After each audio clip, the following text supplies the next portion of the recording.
soir, je vais du coup vous faire les triggers avec des manettes de PlayStation, donc toutes les manettes de PlayStation ou presque. Voici donc la toute première manette PlayStation sortie du coup en 1994. Certains d'entre vous n'étaient même pas nés, moi compris.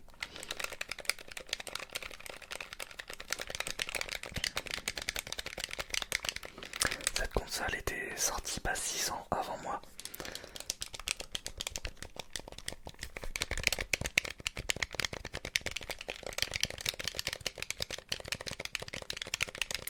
Et en termes de trigger, c'est une excellente manette.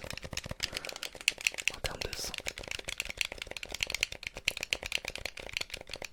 Je vous laisse apprécier les sons, je vais pas beaucoup parler, je vais surtout faire des bruits avec.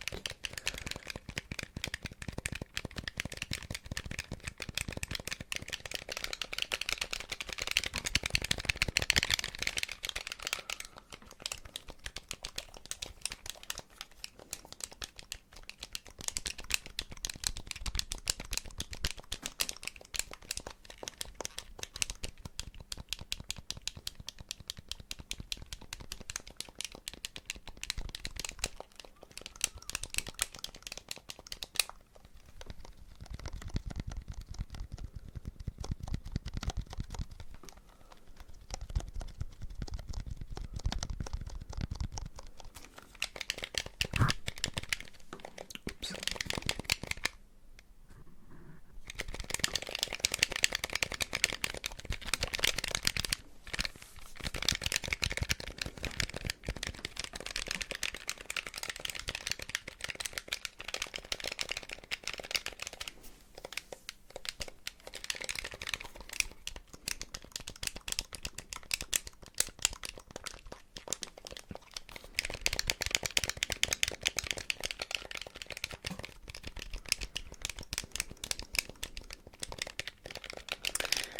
Et après cette manette, qui était donc filaire, avant il n'y avait pas de manette sans fil. Après cette manette, cette console est sortie ensuite la PlayStation 2. La PlayStation 2, donc la manette elle est juste ici. Hop, voilà. La manette de la PlayStation 2. Avec en nouveauté, alors c'est pas vraiment une nouveauté, c'est une semi-nouveauté, les joysticks, c'est la DualShock 2. En fait, il y a eu la manette PlayStation et ensuite ils ont sorti la même manette mais avec des sticks ici, deux sticks qui permettaient du coup d'apporter un contrôle analogique. Et là, ce que vous entendez, c'est mon chat.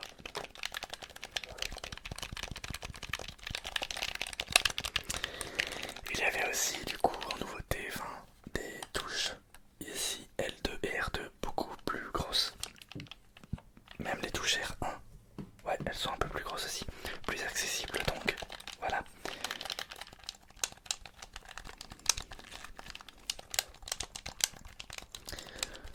Je crois qu'il y a, si la vibration était sur les premières manettes, je crois, il me semble. Ou alors c'est lui sur la DualShock 1 qui sont apparues les vibrations. Peut-être pas sur la première manette, je ne sais pas.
se recharge par câble micro mini USB.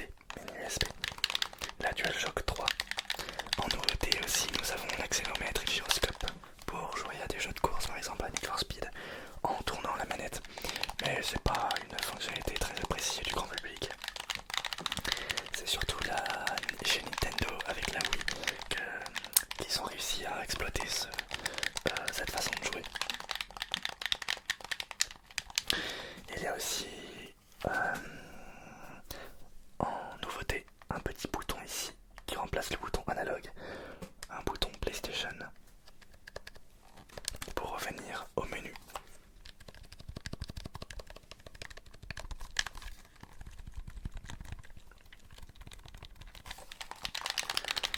J'aime beaucoup cette manette, ce design.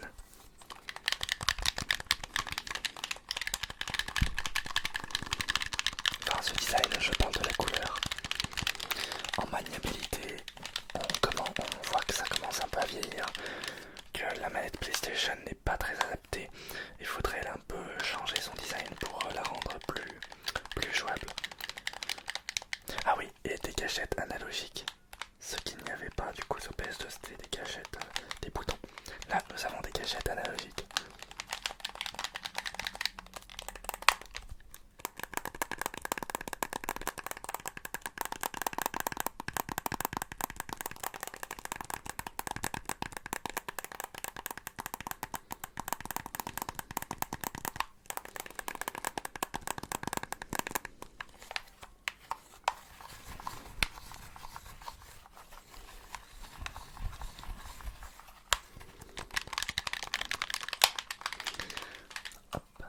Maintenant, désormais, passons à la manette de PlayStation 4. Là, changement radical de design, enfin radical à peu près. On garde toujours les sticks en bas, mais regardez la gueule de la manette comparée à la version de PS3. Elle est plus grosse, elle tient mieux en main. Les gâchettes sur les côtés ressortent un peu, donc ça maintient mieux les doigts. Pour les FPS, c'est parfait. Il y a la disparition du bouton Start et du bouton Select pour le remplacer par un bouton Option et un bouton ici central sur le pavé. Et aussi l'ajout d'un bouton Share, donc partager. Et ça c'est le bouton central. Le pavé qui servait du coup dans certains jeux, mais qui n'est pas bien exploité par la majorité des jeux. Et nous avons aussi toujours le petit bouton PlayStation.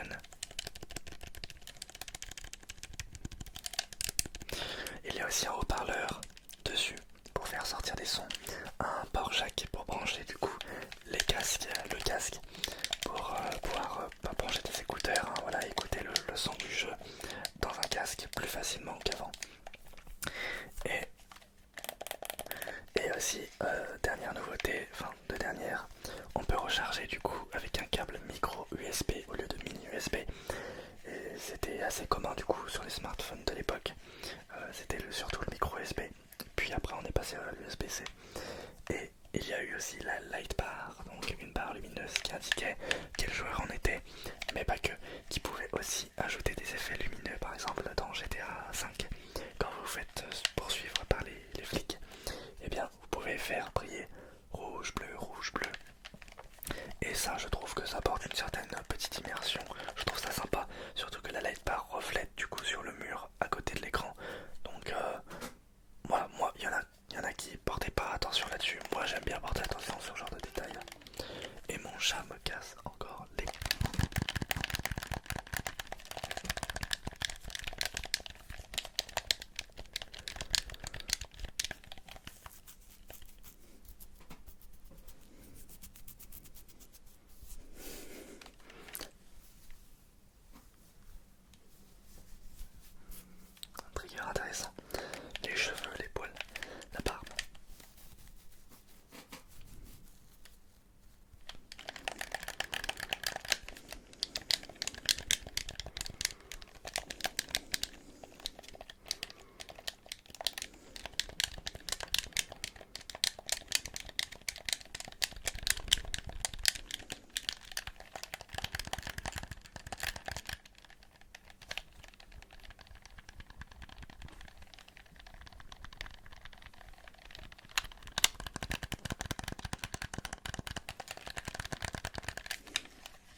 cette manette, la PlayStation 4 et ensuite depuis l'année dernière est sortie la PlayStation 5 avec leur nouvelle DualSense. En termes de design, j'adore, vraiment, moi je suis un très grand fan du design. C'est un look futuriste. Bon, maintenant que je vois ça, je vois un peu moins le futur, mais c'est vrai que quand il y a eu le design qui annonçait, waouh, bam, la claque, un truc de malade. Et donc, alors les gâchettes cette fois-ci, en termes de nouveautés, ce sont des gâchettes adaptatives, donc des gâchettes à retour de force. C'est-à-dire que vous êtes dans un jeu de tir, vous avez une arme, et là, vous appuyez un petit peu, et clac, clac, clac, ça freine. Il faut pousser à fond pour faire le tir. Ça c'est génial. Ou encore dans un jeu de course. Dans Gran Turismo 7 par exemple, vous avez un, vous avez ce qu'on appelle dans les véhicules un ABS. Donc en gros ça vous permet de garder le contrôle en freinant. Donc ça va en fait pousser votre pédale de frein quand vous freinez très fort. Et là c'est pareil, quand vous freinez très fort du coup dans Gran Turismo 7, ça va repousser votre doigt et ça va simuler l'ABS. Je trouve ça vraiment génial comme technologie, c'est vraiment un truc que je kiffe. Voilà. Il y a aussi les vibrations haptiques qu'on avait sur les Joy-Con de Nintendo Switch et ils ont refait la même chose du coup sur la DualSense. Donc en beaucoup mieux. Attention, c'est pas le même niveau, hein. Sur Nintendo Switch c'était des petites vibrations. Là on est clairement sur du gros level. Sur le dernier Call of Duty, les vibrations on les sent mais vraiment boum boum boum boum boum. C'est très précis, c'est très subtil. Il y en a qui font pas attention. Moi je porte vraiment une grande attention sur ces technologies qui m'intriguent beaucoup. Et ça, mais c'est formidable, vraiment c'est formidable, j'adore ce concept là. Nous avons aussi un petit rebord écaillé sur les joysticks.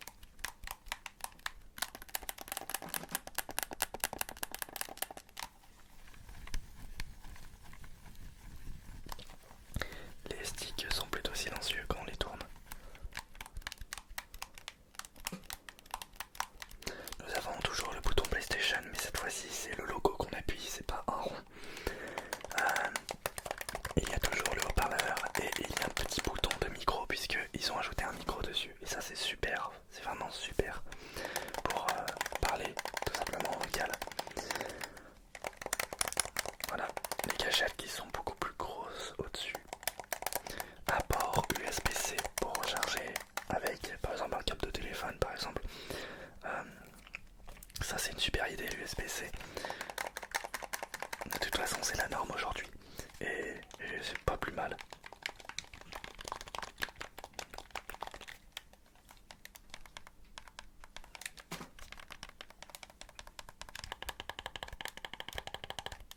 Toujours le pad, mais le pad qui a changé de design, oui, qui part sur les côtés. Il y a aussi des petits bandeaux LED sur les côtés dessous pour faire un effet lumineux. Et ici aussi quelques LED pour indiquer par exemple joueur 1, joueur 2, joueur 3 ou joueur 4. En tout cas sur les jeux PS5. Voilà.